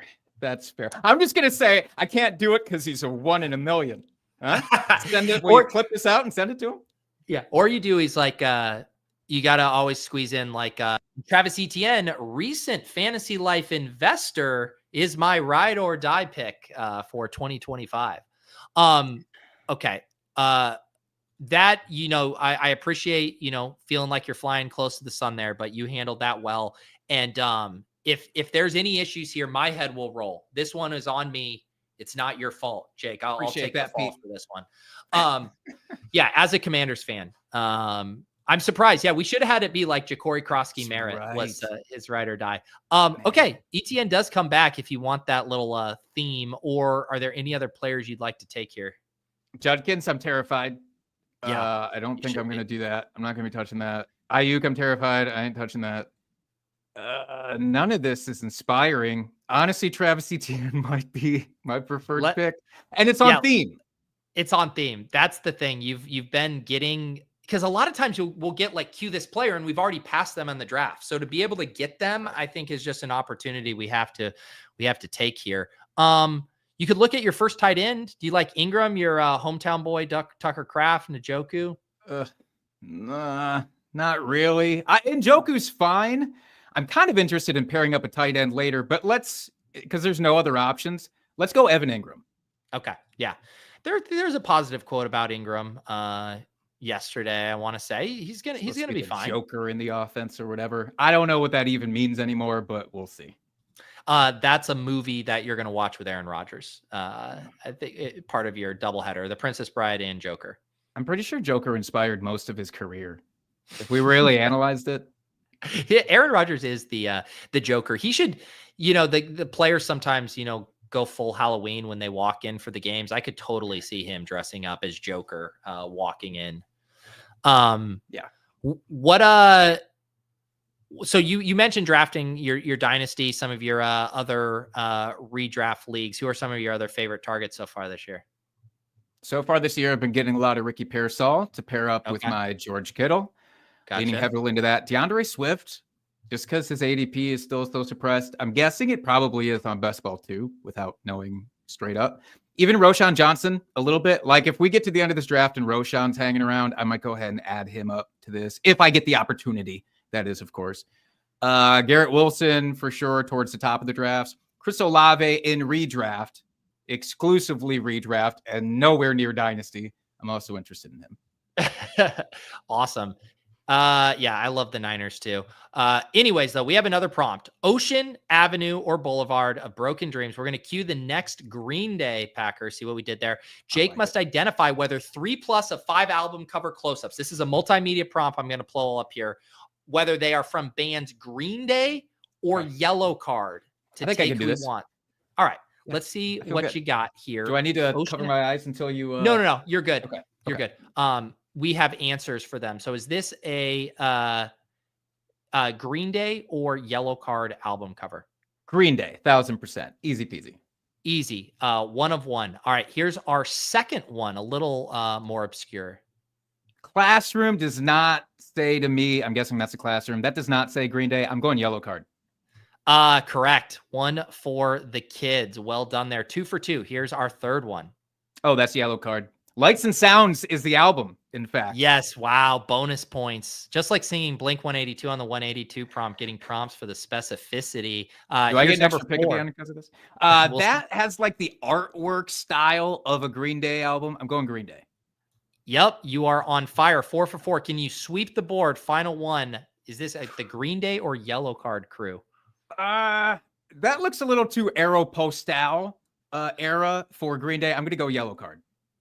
Yeah, I'm saying this is a Daytona Beach. This like hoodie definitely strikes me as Yellow Card, which it is. Ocean Avenue there. Man, this is taking me back. I listened to way too much Yellow Card in high school there. We're not incredible. Okay, let me get back to the prompt. We're 7 picks away. You passed that prompt with flying colors. 5 of 5 there. And let's see here. Taking Back Sunday. We really are going back to Warped Tour 2003 right now.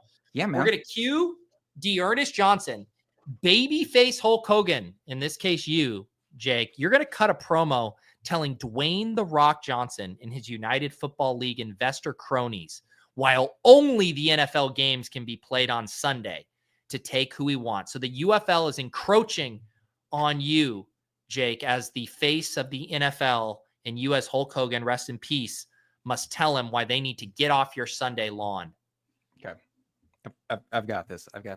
Hey, I'm Hulk Hogan, and I don't like what you're doing over here. Coming in and you're trying to take guys, and what? We're supposed to have overlap all of a sudden? Because I'm Hulk Hogan, and I don't let that slide. Not on a Sunday. Maybe on a Monday I would. But, if my name's not Hulk Hogan, then you're not coming in here and trying to, move into my space, Dwayne. Dwayne, that was your name, right? I can't remember because my name's Hulk Hogan.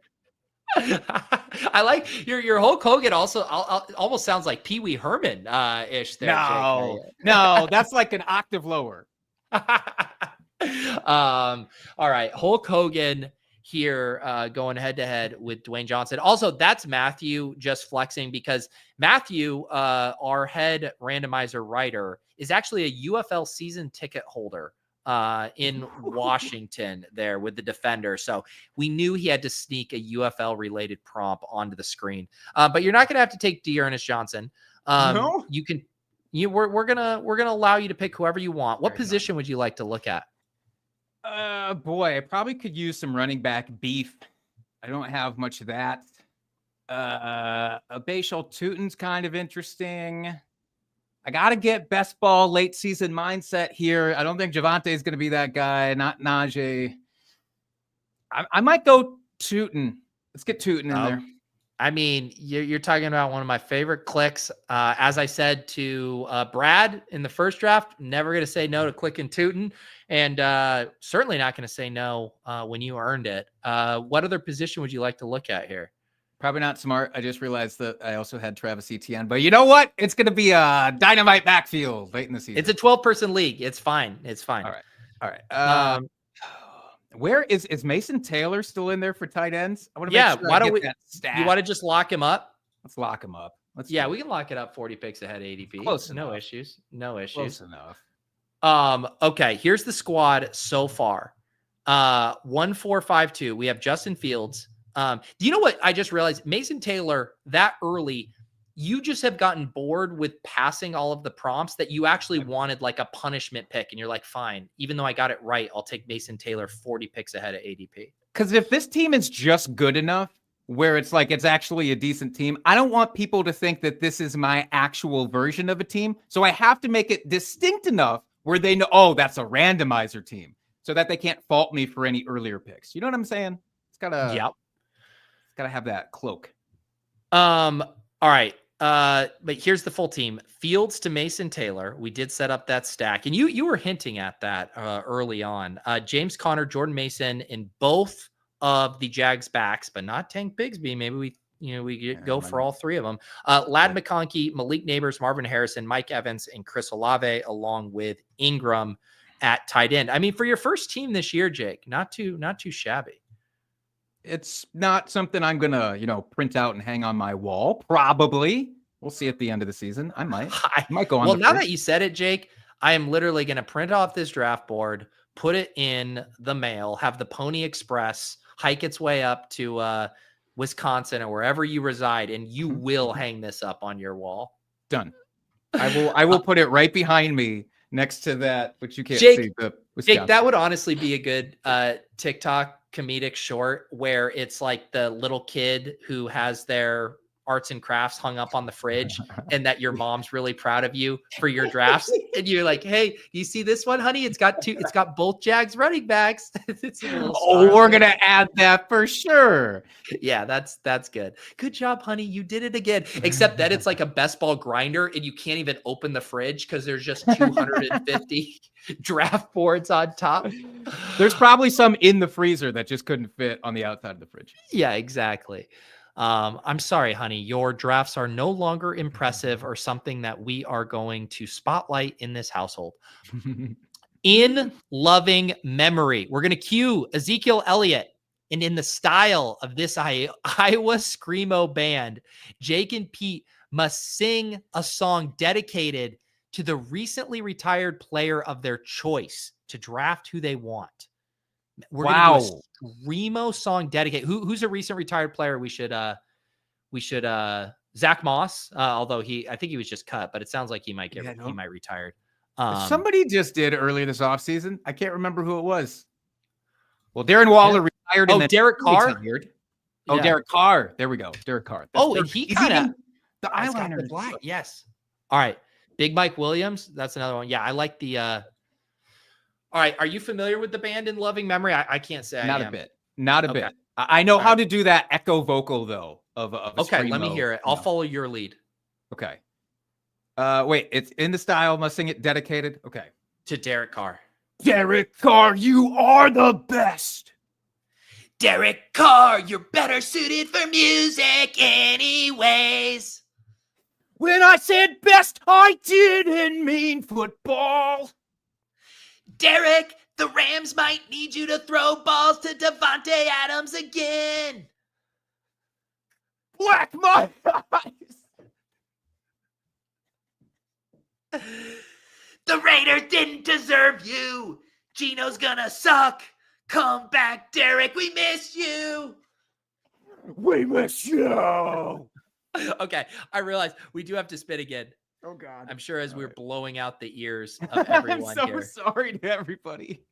That was Okay, here we go. Prop shop.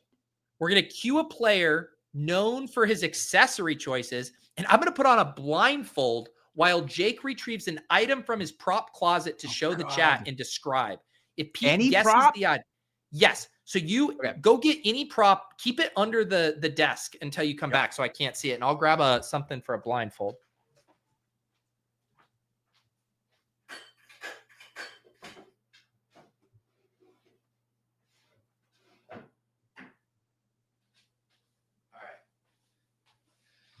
All right, I'm just gonna wrap this hoodie around my face when it's my turn.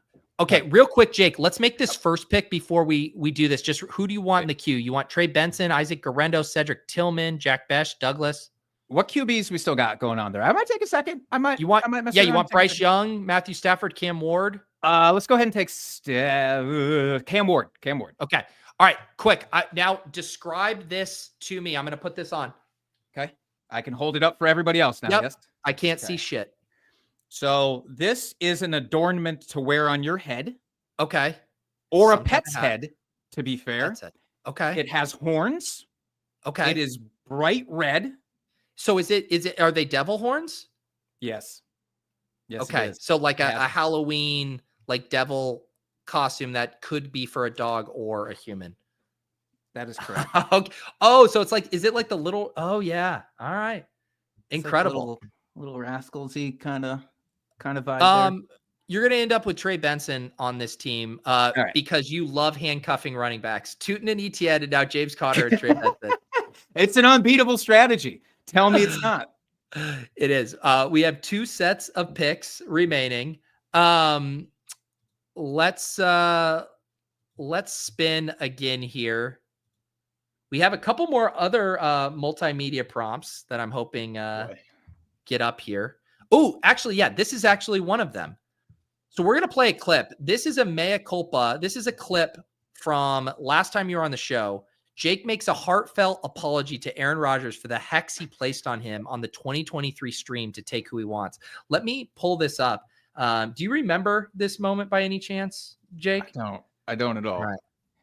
Okay, let's get this ready here. Here we go. There's a lot of Aaron Rodgers in this episode. Let's see here. Okay, this is from I'm gonna move our banner so people can actually see this as well. Okay, here we go. As a Packer fan, is there no love lost with Aaron Rodgers? I hope that the worst thing that is not an egregiously bad thing happens to him. His credit cards don't work for like the entire year. Wow. I mean, no. Were you worried it was going to be worse than that? Yeah, I thought it was going to be 1,000 times worse than that. I'm not gonna lie. No, I think you hedged it well. The worst possible thing that's not the worst possible thing. I think you did good there. So, all right, but that was just to get the frame of reference here. Okay. You now must make a heartfelt apology to Aaron Rodgers for hexing him. For all we know, he did lose all of his credit cards or whatever you said there. So do you want to apologize to him for that? I would not. Go ahead and cue Alan Lazard up, baby. I love it. This is just my secret way of getting an additional Justin Fields stack anyway. I was going to say, for you, even when you thumb your nose at the prompt, you still get it stacked up with your quarterback. I mean, no one is running better on the randomizer than you. All right, no apology and no issue taking Alan Lazard. There you go. All right, let's see. I think this might be another. What do we got here? Look at this photograph. Yes. No. Okay, don't worry. I think he's gone. He's long gone. So we're going to have to do Tank Dell instead. But here we go. We're going to queue up Tank Dell, but Jake identifies the NFL player referenced in Nickelback inspired memes. Okay. This will make sense once we pull them up. Guess 3 of 5 to take whoever. Otherwise, draft a player, a Nickelback, aka +5 in ADP. Nice. Here we go. Look at this photograph. These are, of course, the inspired photos here from Nickelback. Who is in this photo? It's blurry. That's Joe Mixon, though, right? Correct. 101. Yeah. This is going to start. We just got to get you warmed up, and then we'll see what you got. Who's the second one here? That is Achan. Good call. It is. All right. Okay. Devon Achan. Number 3. Who is this? Oh, no. Oh, no. Is that Hollywood Brown with really long hair? See, this one would have stumped me as well. It's Bucky Irving. Oh, no way. Yeah. That's a hard one. All right. You're 2 of 3. You're 2 of 3. You got to hit 3 to pick whoever you want here. Who is this? Oh, that's a Carolina Panther. Is that Jalen Coker? It is not. It is Chuba Hubbard. Damn it. All right. It all comes down to this. You are 2 for 4. The final one. Who is that? That also looks like it's Carolina blue a little bit, or maybe that's a Jags outfit. Oh, no. This is why they should play without helmets, so I can see your faces, guys. I know. Is that Brian Thomas Jr.? You know what, Jake? The answer was under the prompt nose the whole time. It was Tank Bigsby. No. Yes. Yes, the clue at the top. I'm with you, though, man. The number of players, when I see them for the first time, like it still happens. Like I swear once every couple of weeks, I'll be like, oh, I didn't know what that player looked like. I the still helmet's for sure really thought Bucky Irving was basically clean shaven on top. There is no way that is that man's hair. I actually, now that you say it, I thought for sure he was here. Yeah. Oh, okay. I guess he just had it pulled back in dreads, maybe. Okay. We're going to take Alan Lazard is who you're taking with this first pick. Right. And now you get to pick whoever you want with this second pick. Don't I have to get Tank Dell? Because I only got 2 out of 5. Didn't I? Oh, you're right. You're right. I want to be honest about this. It is Pat. It was only 5 picks past ADP, but yes, I'm modifying this punishment to take Dell. Fits the crime, frankly. See, the chat is also in shock about this. No way Bucky has flowing. I would have for sure. Do you know who I think I would have said? I think I would have said like he looked like Andre Ellington back in the day, like on the Cardinals or something. That's legit. I'm bumping Bucky up in my ADP after that photo. I had no idea what was going on under that helmet. All right. 2 more prompts. Jake Trowbridge on the randomizer. You can follow him over on Blue Sky and over on Fantasy Life, on the Fantasy Life TikTok, Fantasy Life LG, in the newsletter, all kinds of good stuff. It's not a phase, Mom. We're going to cue Kyle Pitts. He's gone. We'll figure it out, though. Jake must dedicate a song to Kyle Pitts in the form of All-American Rejects to take who he wants here. I trust you're familiar with the All-American Rejects. I sure am. Let's see. Pitts. Who's close can we get to him? We'll do Kyle Monangai since we can't get Kyle Pitts here. All right. You got a song for us for Kyle? Sure. I'll keep you my dirty little tight end. Don't tell anyone or you will fall very much to the end of this draft. I'll keep you my dirty little tight end. And that's when it comes back around, and then you do the same thing over and over. Don't tell anyone or you'll fall, I think, to the very end. Something about dirty little tight end does just take that song to the next level there. Are you falling for the current propaganda circulating that this is Kyle Pitts' year? It's finally time, or is this a fool me 4 times, shame on me situation? There is a law of averages type of thing that suggests over enough time doing the same thing will eventually randomly work out for you. That could be what happens this year, but no, I'm not buying into that. I know. It's just, and then it's like Mooney gets hurt, and it's just like, well, now there's more opportunity for Kyle Pitts. They want us. It is the biggest pyramid scheme of all time. All right, final prompt. You remind me. Cue the next Ryan, Daniel, or Mike. Parody Nickelback's How You Remind Me with a player you once drafted with similar comps of who you want now. Whoa. to draft Okay. that player. Layers. Okay. All right. Let's first think about who we want the last 2 picks to be. You have Chig you don't have Chig. You have Cameron Ward and Justin Fields at quarterback. You have the double Cardinals, double Jags backfield along with Mason. You have Ladd, Malik Neighbors, Marvin Harrison, Evans, Olave, Lazard, and Tank Dell, and then Evan Ingram and Mason Taylor. I'd like a running back if I can figure out a good one. If Let's it's available. See. Good ones. That's hard. I mean, this is how you win Matthew back over by drafting Ja'Cory Krosky Merritt. Do it. Put it in there. Nope. Okay. Put it in there. We're gonna do this. Yeah. Okay. All right. And then for this second pick, let's see here. How you remind me, who's a player that you want to draft and let's see a comp for them. Who do we want for this second player? Boy. I mean, Keenan Allen is, basically on the verge of retirement, so that's not great. You could do Chig with Cam Ward, get a third tight end there. Or you could do like a Tyler Lockett or Io Minor with Cam Ward if you wanted. You know what? Going with Okonkwo is good for me. I'm cool. Okay, with that. so now we need these guys. So to get Chig, parody Nickelback's "How You Remind Me" with a player who you once drafted that is similar or strikes you as similar to Chig. Does anyone come to mind? Wait, did we have to cue a Ryan, Daniel, or Mike? What happened to the Ryan, Daniel, and Mike? Oh, you're right. This prompt is breaking my brain. There's so much. Why is there so much? All right. Okay. I'm gonna cue Ryan Jones quickly. Never made it as a tight end. Couldn't really make it as a receiver. Maybe you could be a running back.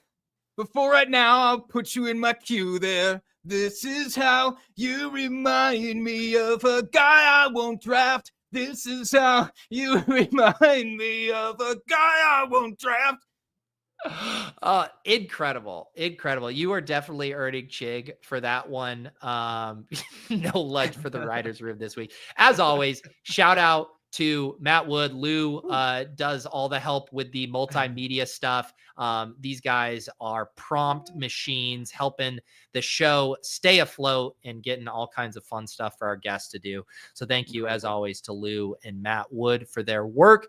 But Jake, you did it. I'm gonna read back this team to you. I want to get your final thoughts here on your randomizer draft.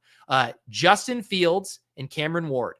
James Conner, Jordan Mason, Travis Etienne as an ode to Matthew Berry, Bashal Tootin as a neg to Matthew Berry's ride or die, Trey Benson, because you can never handcuff too many backfields, Ja'Cory Krosky Merritt to win Matthew back over, Ladd, Don't Call Me Honk, McConkey, Malik, Nine Toes, Neighbors, Maserati, Harrison, Mike Evans, Chris Olave, Allen Lazard, because I refuse to apologize to Aaron Rodgers, Tank Dell, because it was supposed to be Tank Bigsby, Evan Ingram, Mason Taylor, because who cares about ADP? Go get your guy. In Chig, take me back, Okonkwo. What are your thoughts? I feel like it had a real strong start. This was that meme. You had me in the first half. I think I had people thinking that this could be a real dynamite contender team. And maybe I lost my way a little around the midpoint. Maybe I got too big of a head, frankly, and it fell apart at the end. But in what an exciting way it fell apart. This is the thing. You successfully navigated the randomizer where you got to make most of these picks. However, Jake, you were not able to take advantage of your randomizer chops because you hadn't done any best ball drafts. This might be the first ever randomizer where making the normal picks was harder than successfully accomplishing the prompts.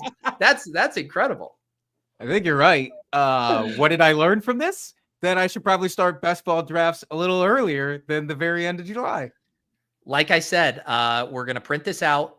It's going to hang on your fridge. It will be bulletin board fodder. Like every time you walk by your fridge, you're going to say, this is what I have to beat. This is why I have to be better. You're going to talk as, Denzel Washington, and hype yourself up every time you see this.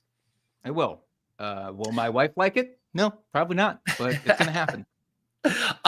Jake, let people know where can they catch more Jake Trowbridge if they want to hunt you down.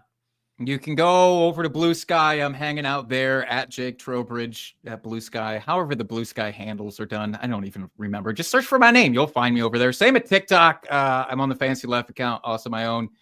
Go over to fantasylife.com. This is where I get to say promo code Jake. This is the first time I've ever had a promo code, and it gets you 20% off the Fantasy Life subscription. So that ain't bad neither. Yeah. Dwayne and I were talking about it on Monday stream, the Best Ball Hub, utilization report, League Sync, so many premium features there. Use promo code Jake when you sign up. Get that 20% off. And join us with all of the goodies over there. Our CEO, Elliot, who's going to be on After Dark tomorrow night, he gives us in our Slack channel the daily updates on stuff that's getting updated. It's just constantly new features, new things getting added. So very proud of everything the team has been doing and building over there. Use promo code Jake and get that subscription. Jake, this was a blast, man. You are randomizer royalty for sure. Love throwing all the singing and improv prompts at you, my man. This was phenomenal. I'm glad that it went exactly the way it did. I wouldn't change a thing. Beautiful. All right. For me, other schedule stuff, Lulz tomorrow at 1:30, ship chasing at 3 p.m. And then, like I said, we had a Fantasy Life themed week on the channel. We had Dwayne on Monday, Best Ball Breakfast, Jake today, and Elliot tomorrow on After Dark. Appreciate you all. Thank you to Brad, our Best Ball Bash guest. This has been Best Ball Bash and the Randomizer, a weekly show every Wednesday, and only 4 more of these as hot Best Ball summer comes to a close as we enter August. For Jake, we got Nick, producer, in the hopper for our randomizer writers, for our guest, Brad. What a show. We'll see you guys next time.